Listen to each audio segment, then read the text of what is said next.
Sonido Software presents Story of a Studio, where we meet with recording studio owners and audio professionals, hear of their passions, and share their unique stories with you.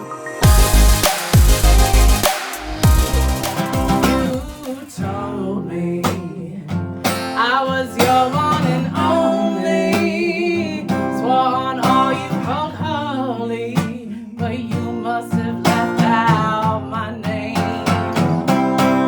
Sugar baby, unite the pack, light, tight, won't take another sorry, so I'm moving on. Hey, this is Brady Hogard with Sonido Software. Today we are visiting with Tom and Claire here at Better Understanding Studios. They're also with Darling and Debonair, and we're going to dig a little bit deeper into their story. Tell us a little bit about yourself to get started. Thomas, why don't you tell us about yourself first? Well, Brady, thank you so much for coming over here and taking a look at our studio. This has been 12 years in the making in one way or another. But yeah, I'm Tom Darling. I'm one half of Better Understanding Studios and one half of Darling and Debonair. I'm Claire.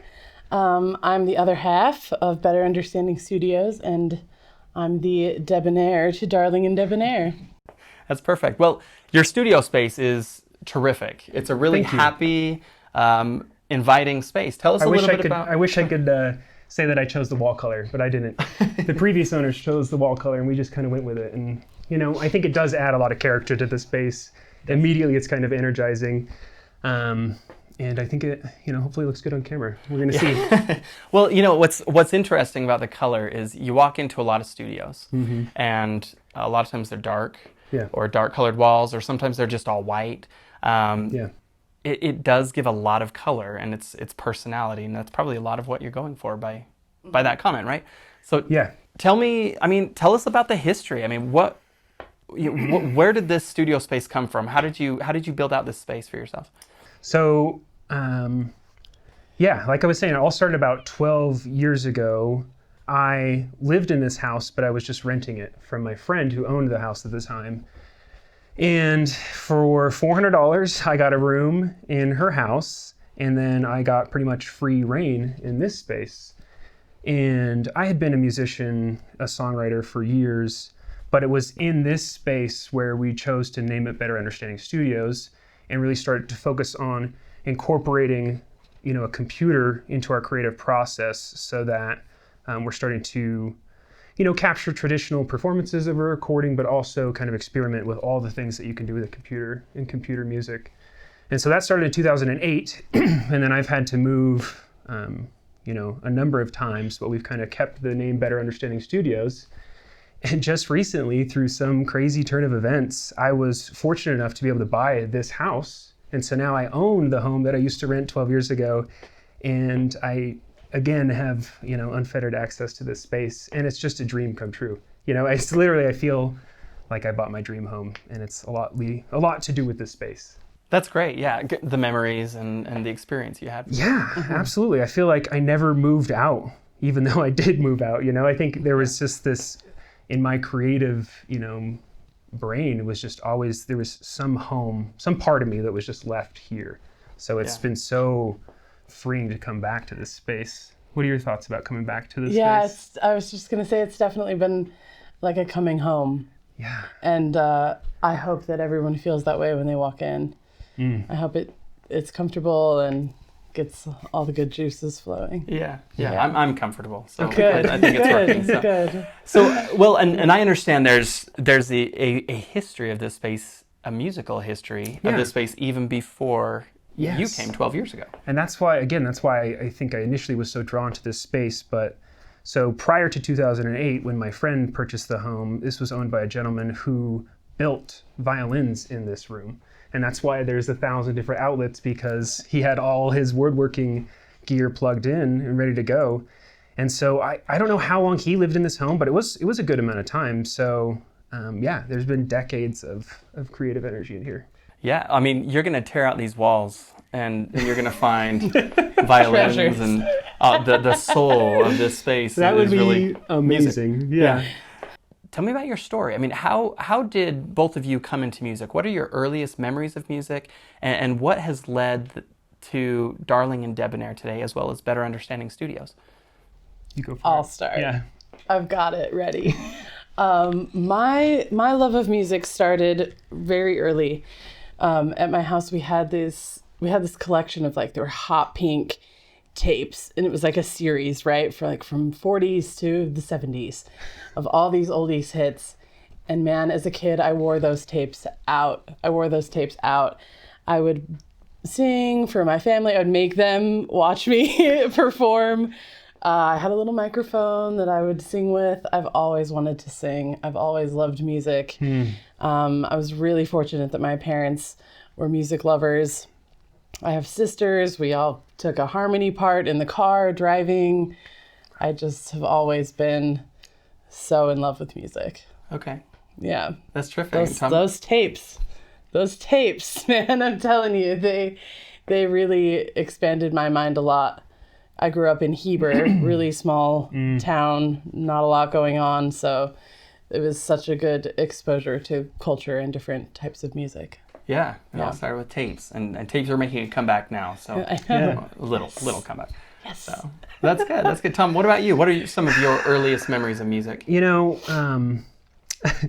offense to my parents, but I think I grew up in a household where music was not the focus. I think if there was a radio station I listened to a lot growing up, it was KUER, so NPR. Yeah. We were just listening to news radio all the time. And although with saying that, my parents did encourage me to pick up an instrument at a young age. And so I learned how to play the violin in 5th grade and then quickly moved up to the double bass. And so I did that for a long time. And then I discovered guitars and have been disappointing my mother ever since, although she is starting to come around. So I think they wanted to see more of a traditional kind of classical background. And I'm so, so grateful that I have that information, in terms of just basic music theory and basic terms of arrangement, and conducting and all those things. I think it's really great to have that experience. But I don't think being a classical musician was ever in the cards for me. So I was drawn to guitar at 12 or 13, and I think there was something about it where I was just I want to write songs. And I think it came from just having a lot of 12, 13-year-olds, there's just a lot of things going on inside of you, and you're like, what is going on? And so I figured people would judge me a lot less if I was screaming while playing a guitar versus just screaming. And so, it was just a really helpful way to process what it means to be a teenager in America. And I'm so grateful I had that as well. But since then, it really has come back down to songwriting as a craft. And I think that's part of this whole room. It's a very low pressure environment. It's for writing. We want you to feel creative. We want you to feel inspired when you come in here. And we want to be able to capture that when it happens. But I think, moving back into this space initially for me, I've been carrying around all these songs in my head for a decade now, and buying this studio was a way to kind of let go of that by capturing it. And so, but I didn't know that everything else was going to come along with it, I guess I had hoped for it, but it's really great to see all of the amazingly talented people in Salt Lake that want to come be creative here. That's great.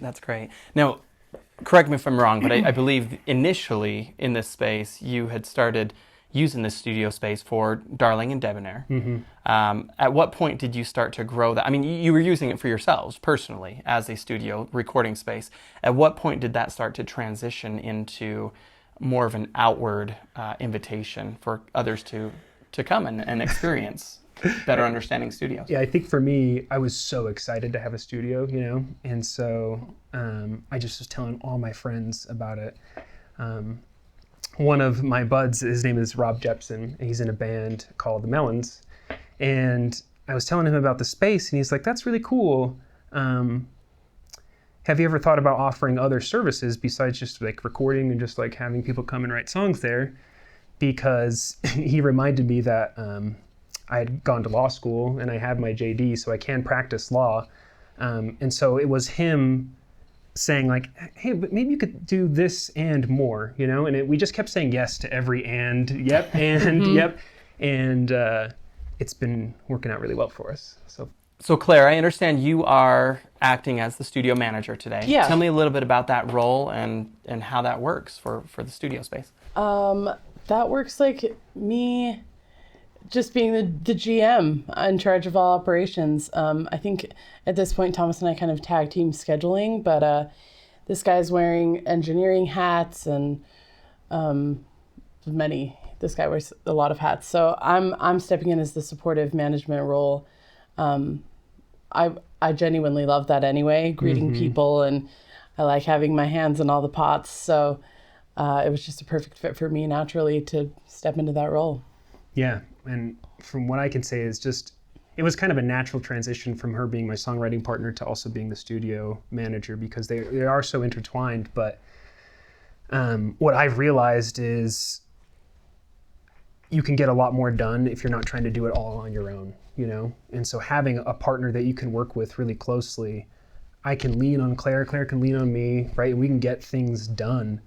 And I think one of the roles that I didn't anticipate her taking on, but is just really coming into light, is her role as a creative director, you know? So I'm sitting there and I'm in my, let's say I'm tracking somebody, I'm in my technical brain, I'm just trying to make sure that everything is working, right? Yeah. And it's hard to be creative when you're that technical. And so she can listen to it with a completely different perspective and be like, actually, maybe we should take the song this direction at this moment in time. And I won't even be thinking those thoughts, right? And the artist will just like perk up and be like, wow, that's amazing. Like, yeah, let's do it. And then we record it and then it's done, you know? It's a lot of fun. That's neat. That's neat. Do you have an example of maybe a project that you've done with a client that was a highlight up to this point? You know, something that has been a momentous experience for you or for the artist? You know, there's not one. Every time someone comes in here, I'm so excited about it. And the last person we had in here last night, actually. Yeah, that's who I was going to talk about. His music is so outside of what I would normally do.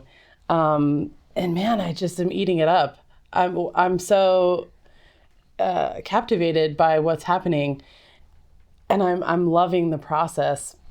And I was thinking last night, actually, like, man, I hope I can apply this excitement to everyone that comes in here, even if I'm not into the type of music. I mean, I hope that a punk band could come in here and we still be super excited about it. Absolutely. So really the highlight for me is when anyone walks in the door and wants to work with us. Okay.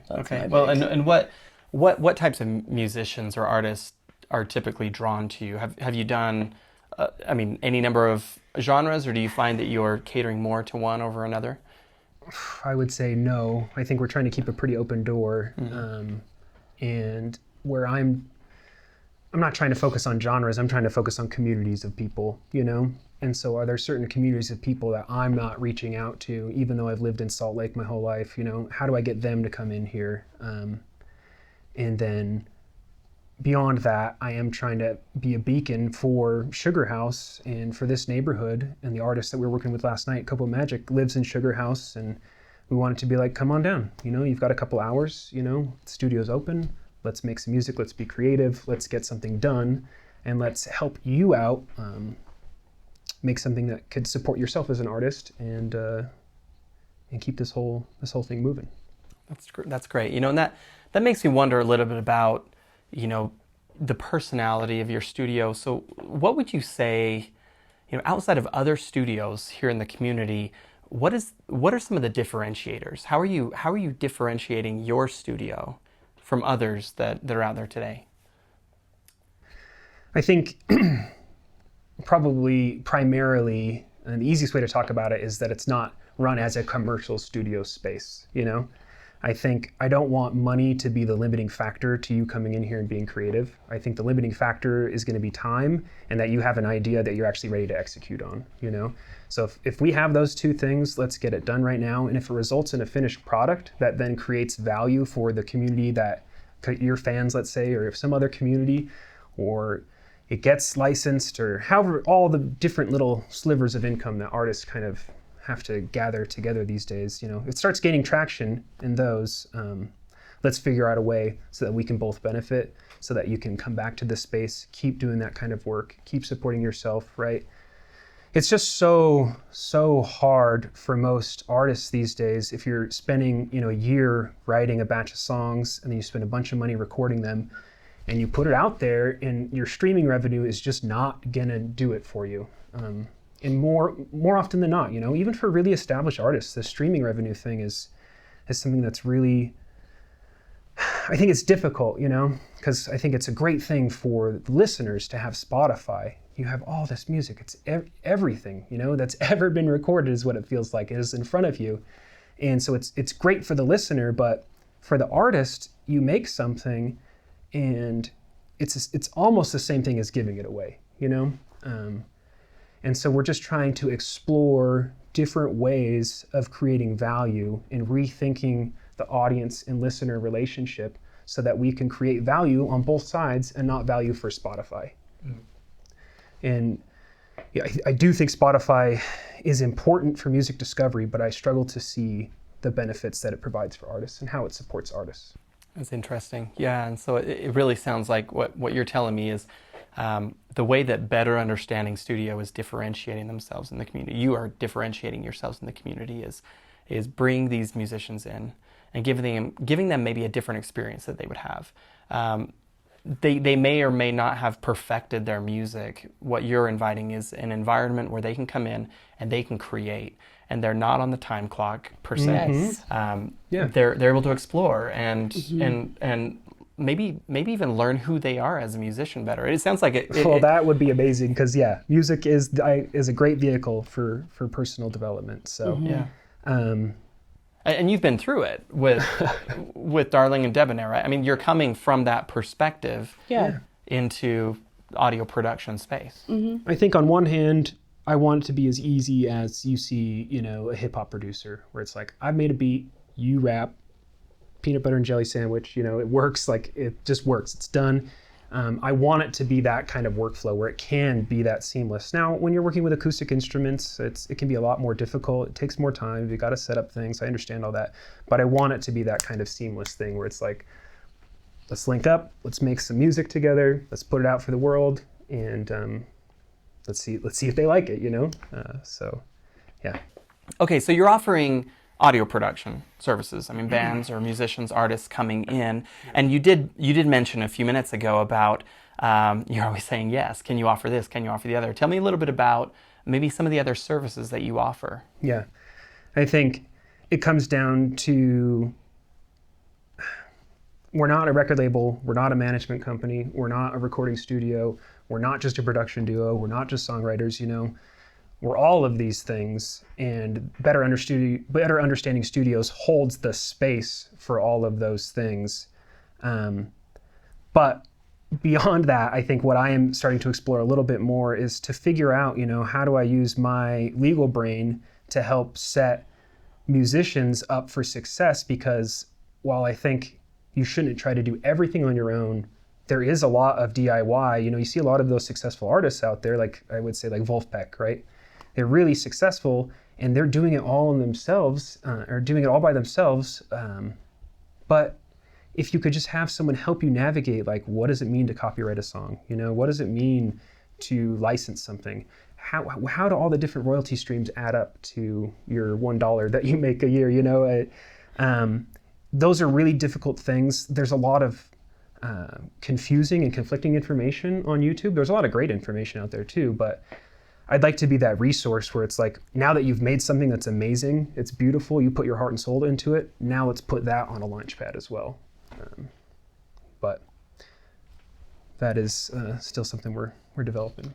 Well, and I think you touched on this. Musicians today, they're evolving. I mean, they're not doing things how it's always been done, and they have to be smart, and they have to kind of figure out the system and work the system so they can continue their career, make a living doing what they love to do. What I hear is you're almost redesigning how a studio is run in today's age as well. You're not doing things how they've always been done in a traditional studio setting. You're starting to build a service package around the artist to serve their unique needs, and maybe some things that, you know, it's not all what a label has done, it's not all what a licensing, you know, company has done or a studio has done. You're kind of building out your own custom fit package for the artist to be able to best serve them. I think that's what we're shooting for. Yes. That's where my heart lies in this, is putting the artist first, because that doesn't happen anymore. The artist is dead last these days, and that's I want to shift that, and also helping an artist, you know, nurture their creativity in a way. I think